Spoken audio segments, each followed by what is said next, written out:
ሰላም ቤተሰቦች እንዴት አላችሁ? እግዚአብሔር ይመስገን እኔ በጣም ደህና ነኝ። የምትገኙት አራዳ ሜዳ ኦፊሻል ላይ ነው። የአራዳ ሜዳ ኮሜንታተር ተስፋወርቅ ሉልሰገር ነኝ። እንደተለመደው ለቻናላችን አዲስ የሆናችሁ ቤተሰቦች ላይክ እያደረጋችሁና እንዲሁ ደግሞ ሰብስክራይብ በማድረግ የደወል ምልክቷን በመጫን ቤተሰብ እንድትሆኑ የአክብሮት ግብዣዬ ነው። በምናቀርባቸው ፕሮግራሞች ዙሪያ ሀሳቦቻችሁን ልታጋሩን ትችላላችሁ። እንግዲህ ጊዜው የዝውውር መስኮት መሆኑን ተከትሎ የተለያዩ መረጃዎችን እያደረስናችሁ ነው የምንገኘው። የሚሎስ ኬርኬዥ እና የሊቨርፑልን ጉዳይ ደግሞ እንመለከታለን። ሊቨርፑል እንግዲህ በዝውውር መስኮቱ ላይ ተጫዋቾች ማስፈረሙን ተያይዞታል። ፍሪምፖንግን አስፈረመ፣ ፍሎሪያን ቬርትዝን አስፈረመ። አሁን ደግሞ ሚሎስ ኬርኬዥን ወደ ክለቡ ማምጣት ችሏል። ዛሬ ላይ የተጫዋቹ ዝውውር ይፋ ተደርጓል። በዕለተ ሐሙስ ሚሎስ ኬርኬዥ ከቦርንመዝ በ40 ሚሊዮን ፓውንድ ወይም ደግሞ በ54 ሚሊዮን ዶላር ወደዚህ ክለብ መምጣቱ ተረጋግጧል። ይህ ሃንጋሪያዊ የግራ መስመር ተመላላሽ እንግዲህ በአንዶኒ ኢራዮላው የቦርንመዝ ስብስብ ውስጥ መካተት የቻለው በሐምሌ 2023 ከኔዘርላንዱ ኤዘድ አልካማር ነበር ወደዛ ክለብ መምጣት የቻለው። እንግዲህ ከዛ በኋላ ወደ 74 የሚጠጉ ጨዋታዎችን በዛ ክለብ ማድረግ ችሏል። አሁን ደግሞ የ5 ዓመታት ውል በመፈረም የፕሪሚየር ሊግ ሻምፒዮኑን ክለብ መቀላቀል ችሏል ማለት ነው። ታዲያ የተጫዋች እንግዲህ ወደዚህ ክለብ ከመጣ በኋላ የተጫዋቹ የሜዳ ላይ እንቅስቃሴ ምን ይመስላል፣ ለሊቨርፑል ምን ሊጠቅም ይችላል፣ የጉዳት ሪከርዱ፣ ቁጥራዊ መረጃዎቹ ምን ይመስላል የሚለውን ሰብሰብ አድርገን እንግዲህ በዚህ ፕሮግራም ላይ የምንመለከት ይሆናል። እስከ ቪዲዮ መጨረሻ ድረስ ከኛ ጋር አብራችሁ ከቆያችሁ እነዚህ ነገሮች የምታገኙ ይሆናል ማለት ነው። እንግዲህ በተለይም ሊቨርፑል የወጡ ተጫዋቾችን ለመተካት የሚያደርገው ጥረት እጅግ በጣም አስገራሚ መሆኑን የምታውቁት ፖቴንሻል በሆኑ ተጫዋቾችና ጥሩ ሪፕሌስመንት ናቸው በሚባሉ ተጫዋቾች ናቸው የወጡትን ተጫዋቾች ለመተካት ጥረት እያደረጉ የሚገኙት። ለምሳሌ ትሬንት አሌክዛንደር አርኖልድ ክለቡን ለቆ እንደሚወጣ ሲታወቅ ጀምሮ ሊቨርፑል አማራጮች እየፈለጉ ነበር። ፍሪምፖንግን ወደ ክለባቸው አመጡ። ጥሩ ምትክ ነው። አሁን ደግሞ አንድሩ ሮበርትሰን እድሜው እየገፋም እየሄደ ስለሆነ ኢቨን እሱ እንኳን መልቀቅ ባይፈልግ ወይም ሊቨርፑልም ሊለቀው ባይፈልግ ከአንድ ወይም ከሁለት ዓመት በኋላ መልቀቁ ስለማይቀር ለዛ አማራጭ ብለው በፕሪሚየር ሊጉ ላይ ጥሩ የመጫወት ኤክስፔሪንስ ያለውን ሚሎስ ኬርኬዥን ወደዛ ክለብ እንዲመጣ አድርገውታል። ከዛ በተጨማሪ ደግሞ ፍሎሪያን ቬርትዝን ወደ ክለባቸው በመቀላቀል የአማካይ መስመርና የአጥቂ መስመሩን በተሻለ መንገድ የሚያጠናክርላቸውን ቨርሳታይል ተጫዋች አግኝተዋል ማለት ነው። እንግዲህ ተጫዋቹ ምን አይነት ነው ታሪኩ፣ በሜዳ ላይ እንዴት ሊንቀሳቀስ ይችላል፣ ለሊቨርፑል ምን ሊጠቅም ይችላል የሚለውን በደንብ እንመለከታለን። ሚሎስ ኬርኬዥ የተወለደው በቨርባስ ነው፣ ሰርቢያ ውስጥ። ነገር ግን ደግሞ በተለይም ተጫዋቹ በልጅነት እድሜው ምን ያክል የእግር ኳስ ፍቅር እንደነበረው ወይም ደግሞ በእግር ኳስ ምናልባት ወደፊት ደግሞ ገፍቶ የተሻለ እግር ኳስ ተጫዋች መሆን የሚችልበት እድል ይኖር እንደሆነ ቤተሰቡም የሆኑ የሚያስቧቸው ነገሮች ሊኖሩ ይችሉ ነበር። ሚሎስ ኬርኬዥ ቀደም ሲል እንዳነሳሁት በእግር ኳሱ ላይ በጣም አስገራሚ የሚባል ተጫዋች ስለሆነ ኢቭን በሌፍት ባክ በሌፍት ዊንግ ባክ ላይ መጫወት የሚችል ተጫዋች ስለሆነ አስደናቂነቱ ደግሞ በጊዜያት ሂደት ውስጥ የተገለጠ መሆን ችሏል። እንግዲህ በዛው ቨርባስ ውስጥ በሰርቢያና ሞንቴኔግሮ የተወለደ ተጫዋች ነው ሚሎስ ኬርኬዥ ቀደም ሲል እንደጠቀስኩት። ከዛ በኋላ በእግር ኳስ ኬሪየሩ በ11 ዓመቱ የኦስትሪያውን ራፒድ ቬናን ተቀላቅሎ በዛ ክለብ ውስጥ የመጀመሪያ ቆይታውን ማድረግ ችሏል። አሁን ደግሞ ተጫዋቹ የሃንጋሪ ብሔራዊ ቡድንን ይወክላል ማለት ነው፣ ወይም ደግሞ ለሃንጋሪ ብሔራዊ ቡድን ለመጫወት መርጧል። እንግዲህ በተለይም ደግሞ ይህን ተጫዋች ወደ ተሻለ ደረጃ እንዲመጣ ለማድረግ ወይም ደግሞ ወደ ተሻለ የእግር ኳስ ቦታ ወይም ደረጃ እንዲመጣ ለማድረግ እድል የሰጡት ወይም ደግሞ ለተጫዋቹ መንገድ ያሳዩትም ሰዎች ጭምር ነበሩ። በሌፍት ባኮች ታሪክ ወይም ደግሞ በተከላካይ መስመር ተጫዋቾች ታሪክ ትልቅ ከሚባሉ ሰዎች መካከል አንዱ ማልዲኒ ነው። ፓውሎ ማልዲኒን ሁላችንም እናውቀዋለን። እንግዲህ በኤሲ ሚላን ደግሞ በስፖርቲንግ ዳይሬክተርነት የሚታወቀው ሰው በተለይም ኬርኬዥ በ2021 ዝውውሩን ባከናወነ ጊዜ የቪዲዮ ኮል ንግግር አድርገው ነበር። ከዛ በኋላ ደግሞ ተጫዋቹ ወደ ኤዘድ አልካማር ማቅናት ችሏል ማለት ነው። በኋላ ላይ ቦርንመዝ በ15.5 ሚሊዮን ፓውንድ ተጫዋቹን ወደዚህ ክለብ እንዲመጣ አድርጎታል። እንግዲህ ኬሪየሩን ስትመለከቱት በኤሲ ሚላን የመጫወት እድልን ቢያገኝም ነገር ግን ደግሞ ከዛ በኋላ ያንን እድል ተጫዋቹ ሳያጣጥመው ወይም ብዙም ሳይጠቀምበት ከዛ በኋላ ወደ ኤዜድ አልካማር አቅንቶ ከኤዜድ አልካማር ወደ ቦርንመዝ መምጣት ችሏል ማለት ነው። ከተጫዋቹ ምን ልናይ እንችላለን፣ ምንስ ደግሞ ላናይ እንችላለን የሚለው ነገር ደግሞ በቀጣይነት ሊነሳ የሚችል ጥያቄ ነው። ተጫዋቹ ኦቨርላፕም ሲያደርግ ብትመለከቱት፣ አንደርላፕም ሲያደርግ ብትመለከቱት ኢነርጂው በጣም የሚያስገርም ነው። ሜዳ ላይ ምንም ነገር ማድረግ ይችላል፣ ምንም ነገር መስጠት ይችላል። ከዛም ባሻገር እንደው ሜዳ ላይ ሲሮ ስታዩት ይሄ ልጅ ስንት ሳምባን ያለው እስከምትሉ ድረስ ከጨዋታው የመጀመሪያ ደቂቃ አንስቶ እስከ ጨዋታው የመጨረሻ ደቂቃ ድረስ እጅግ በጣም አስገራሚ ነገርን ሲያሳይ ልትመለከቱ ትችላላችሁ። ድካም የማይታይበት በጣም ጠንካራ ተጫዋች ነው። ለዛ ነው በዘንድሮ የአንዶኒ ኢራዮላው አስደናቂ ቦርንመዝ ስብስብ ውስጥ በ38ቱም የእንግሊዝ ፕሪሚየር ሊግ ጨዋታዎች ላይ በቋሚነት ተሰልፈው መጫወት የቻሉ።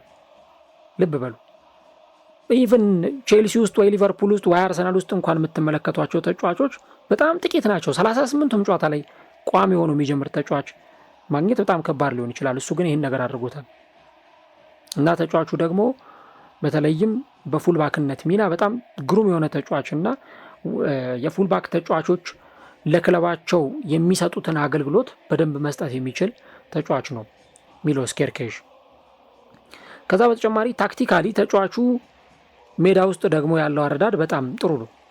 በተለይም ደግሞ በማጥቃቱ የሜዳ ክልል ላይ በ2023-24 የነበረውን እንቅስቃሴ ስትመለከቱ ተጫዋቹ ምን ያክል ጥሩ እንቅስቃሴ እንዳሳየ ለመረዳት ያስችላል። እንዲሁም ደግሞ በዚህኛው በተጠናቀቀው የውድድር ዓመት ወደ ሪያል ማድሪድ ያቀናው ዲያን ሂውይሰን ነበረ። እንዲሁም ደግሞ እሱ በሚጫወትበት የመስመር ቦታ ላይ አንቶኒ ሴሜኖ ነበረ እና የነበራቸው የዳይናሚዝም እንቅስቃሴ እጅግ በጣም ግሩም የሚባል ነበር።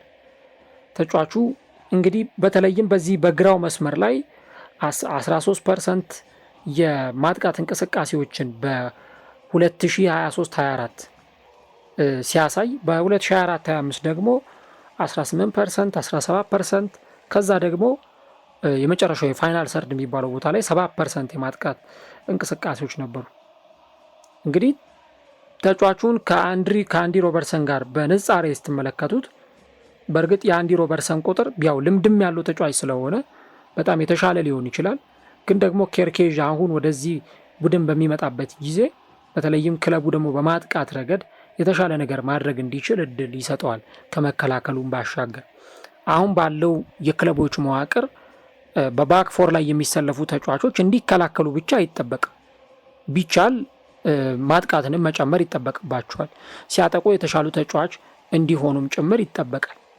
ሩጫቸው በጣም ፈጣን፣ ኳሶችን ክሮስ ማድረግ የሚችሉ ለተጋጣሚ ቡድን ተጫዋቾች ራስ መታት የሚሆኑ ተጫዋቾች እንዲሆኑ ይፈለጋል።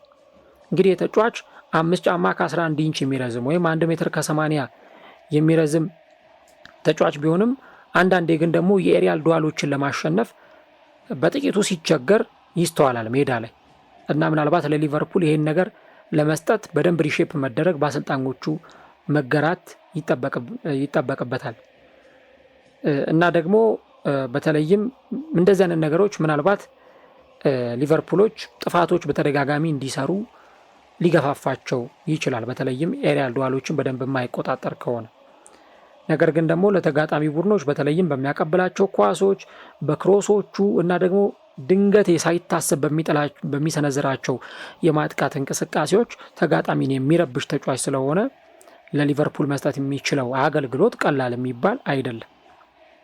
ከዛ ውጪ የጉዳት ሪከርዱ ምን ይመስላል የሚለውን ስትመለከቱ ተጫዋቹ እስካሁን ድረስ ባለው የእግር ኳስ ኬሪየሩ እንደው በጣም የከፋ የሚባል አይነት ጉዳት ገጥሞት የሚያውቅ ተጫዋች አይደለም። ገና እድሜውንም ስትመለከቱት በጣም ትንሽ ስለሆነ በቀጣዮቹ ዓመታት ላይ በደንብ ስለ ጉዳቱ ብዙ ነገሮችን እንዴት አድርጎ መቋቋም እንደሚችል እንመለከታለን። እስካሁን ባለው ግን ተጫዋቹ ያን ያክል ጉዳት አስቸግሮት አያውቅም። የሆነ ወቅት ላይ ለሃንጋሪ በተለይም ብሔራዊ ቡድን በኢንተርናሽናል ብሬክ የታህሳሱ ኢንተርናሽናል ብሬክ ወቅት በጉልበት ጉዳት ምክንያት ከዛ ስብስብ ጋር ያልነበረበት ጊዜ ነበር። ከዛ ውጭ ግን በቦርንመዝ በጣም ጥሩ የሚባል የመሰለፍ ሪከርድ ያለው ተጫዋቹ 98% የሚሆኑ የሊግ ጨዋታዎችን በዚህኛው ውድድር ዘመን ከማድረጉ በፊት 31 የሚጠጉ ጨዋታዎችን በ2023/24 የውድድር ዘመን ማድረግ ችሏል። እንግዲህ በክሪስማስ ወይም ደግሞ በፈረንጆቹ ገና ወቅት ካጋጠመው ያልታወቀ ጉዳት በስተቀረ ተጫዋቹ በዚህ የጨዋታ ነገር ብዙም የሚታማ ተጫዋች አይደለም። በ2022/23 የውድድር ዘመንም ለኤዜድ አልካማር በሚጫወትበት ጊዜ ከ34 የሆላንድ ኤርዲቪዜ ጨዋታዎች 33ቱ ላይ ተሰልፎ መጫወት የቻለ ተጫዋች ነው። ኢቨን አንዱም ጨዋታ ያመለጠው በቅጣት ምክንያት ነው። ስለዚህ ተጫዋቹ በጣም አስገራሚ ኳሊቲ ያለው ብዙም ጉዳት የማያስተናግድና ወጥ በሆነ መንገድ ሜዳ ላይ መጫወት የሚችል ተጫዋች ነው ማለት ነው። እሱን ያወቁት ወይም ደግሞ እሱን የሚያውቁት ሰዎች ስለ ሚሎስ ኬርኬዥ ምን ይናገራሉ፣ ምን አይነት ሀሳቦችን ይሰጣሉ ብላችሁ ደግሞ ብትጠይቁ ሀሳቦች እሱን በሚመለከት ሲንሸራሸሩ ማዳመጥ የተለመደ ሊሆን ይችላል።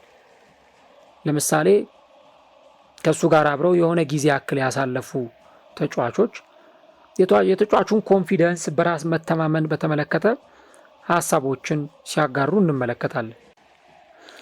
ከዛም በተጨማሪ ደግሞ ተጫዋቹ በራሱ ላይ ጠንካራ እምነት ያለው ጥሩ ነገሮችን ማድረግ እንደሚችል በራሱ የሚተማመን ጥሩ ኮንፊደንስ ያለውና ከዛም ደግሞ ሜዳ ላይ በተሻለ እንቅስቃሴ መጫወት እንደሚችል በደንብ ራሱን ፕሩፍ አድርጎ ማሳየት የሚፈልግ አይነት ተጫዋች ነው። እንግዲህ ተጫዋቹ በተለይም አሁን ወደ ፕሪሚየር ሊግ ከመጣም በኋላ በነበሩት ዓመታት ለፕሪሚየር ሊግ አዲስ ወይም ደግሞ ለፕሪሚየር ሊግ እንግዳ እንደሆነ ተጫዋች ሳይሆን ፕሪሚየር ሊጉን እንደሚያውቀው ተጫዋች ነው ፐርፎርም እያደረገ የሚጫወት የነበረው። አሁንም ያሳያል ተብሎ የሚጠበቀው ያንን ነው።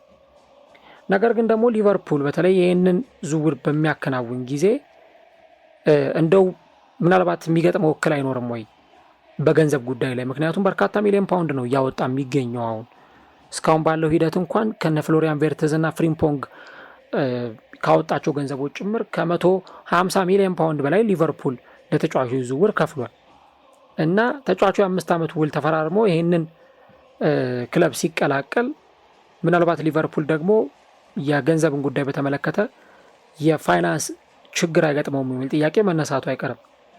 ነገር ግን ደግሞ ተጫዋቹ በቦርንመዝ እግር ኳስ ታሪክ ከፍተኛ ዋጋ ወጥቶባቸው ከተሸጡ ተጫዋቾች መካከል 4ኛ ደረጃ ላይ መቀመጥ ይችላል። ዶሚኒክ ሶላንኬ የቶተናም ተጫዋች ሲሆን፣ ዲያን ዊሰን ሪያል ማድሪድን ሲቀላቀል፣ ናታን አኬ ማንቸስተር ሲቲን ሲቀላቀል እነዚህ 3 ተጫዋቾች ከፍተኛ ገንዘብ የወጣባቸው የቦርንመዝ ተጫዋቾች ናቸው። እንግዲህ አሁን ደግሞ የተጫዋች ወደዚህ ክለብ ይመጣል። ግን ደግሞ ሊቨርፑል በተለይ ሕግን ካለመጣስ አንጻር በጣም የተሻሉ ነገሮችን ማድረግ የሚችል ክለብም ጭምር ነው። ምክንያቱም ተጫዋቾችን ሲያስፈርም የተጫዋቾች ዝውውርን የሚመራበት ሂደትና ያንን ለማስኬድ የሚንቀሳቀስበት እንቅስቃሴ ደግሞ እጅግ በጣም አስገራሚ ነው። ስለዚህ ሊቨርፑል በዚህ ረገድ ችግር ይገጥመዋል ወይም ደግሞ እክል ይገጥመዋል ተብሎ አይጠበቅም። በዛ ላይ ደግሞ ሜዳ ላይ ተጫዋቹ ለዚህ ቡድን ምንም ነገር ማድረግ የሚችል ተጫዋች ስለሆነ አሁን የወጣበት ገንዘብ የምርም ለዚህ ተጫዋች የሚገባው እንደሆነ ብዙ ሰዎች ያነሳሉ። እሱም ቢሆን በቦርንመዝ በተለይ ቦርንመዝ ያንን ጥሩ ውድድር ዓመት ሲያሳልፍ የጠቀስናቸው ወይም ከሌ ብለን የጠራናቸው ተጫዋቾች ነበሩ። ለምሳሌ አንቶኒ ሴሜኒዮ ከቼልሲ በውሰቱል ወደዛ ክለብ ያቀናው፣ ኬፓ አሪዛባላሃ በኋላ ደግሞ አሁን ወደ አርሰናል የመጣው ግብ ጠባቂ፣ ከዛ በተጨማሪ ወደ ሪያል ማድሪድ የሄደው ዲያን ሁይሰን፣ ራሱ ሚሎስ ኬርኬዥ፣ ከዛ በተጨማሪ ኢቫን ሊንሰን፣ እነዚህ ሁሉ ተጫዋቾች በዚህ ክለብ ውስጥ በጣም አስገራሚ ጊዜን ማሳለፍ የቻሉና ድንቅ የውድድር ዓመትን ማሳለፍ የቻሉ ተጫዋቾች ናቸው። የክለቡ አሰልጣኝ ምርጥ መሆናቸው ሳይዘነጋ ማለት ነው።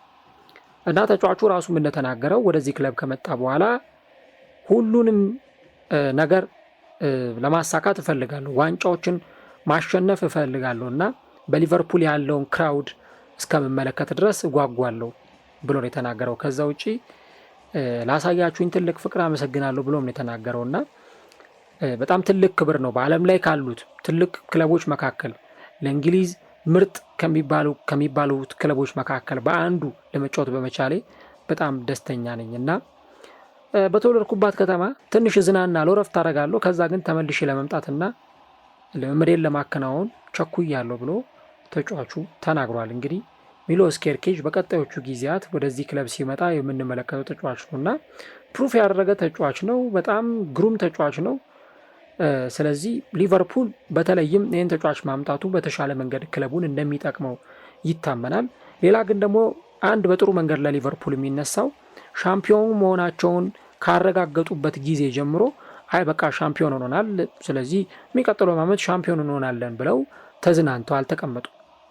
በዝውውር መንገድ ራሳቸውን ለማጠናከር ጥሩ ተጫዋቾች፣ አቅም ያላቸውን ተጫዋቾች ነው ወደዚህ ክለብ ለማምጣት ከፍተኛ ስራን እየሰሩ የሚገኙት። በተለይ ሪቻርድ ሂውዝ በዚህ ክለብ ውስጥ እያደረጉ የሚገኘው ሚና በጣም ቀላል የሚባል አይደለም እና የእውነት እሳቸው በዚህ ክለብ ውስጥ እያደረጉ ለሚገኙት ስራ፣ እየሰሩ ለሚገኙት ነገር፣ እያበረከቱ ላሉት አስተዋጽኦም ጭምር ስታንዲንግ ኦቬሽን የሚገባቸው ሰው ናቸው በዚህ ክለብ ውስጥ እያደረጉ የሚገኙት ነገር። ምክንያቱም እሳቸው አሁን ይህንን የስፖርቲንግ ዳይሬክተር ሚና በዚህ ክለብ ውስጥ መወጣት ከጀመሩበት ጊዜ ጀምሮ በዚህ ክለብ ውስጥ እየመጡ ያሉ ተጫዋቾች፣ ክለቡን እየተቀላቀሉ ያሉ ተጫዋቾች በሙሉ በዚህ ክለብ ውስጥ ምን ያክል ውጤታማ ሊሆኑ እንደሚችሉ መገመት በራሱ ቀላል ነው የሚሆነው እና በሊቨርፑሎች በኩል በስፖርቲንግ ዳይሬክተሩ በአሰልጣኙ በኩል ያለው መናበብ እጅግ በጣም የሚያስገርም ነው።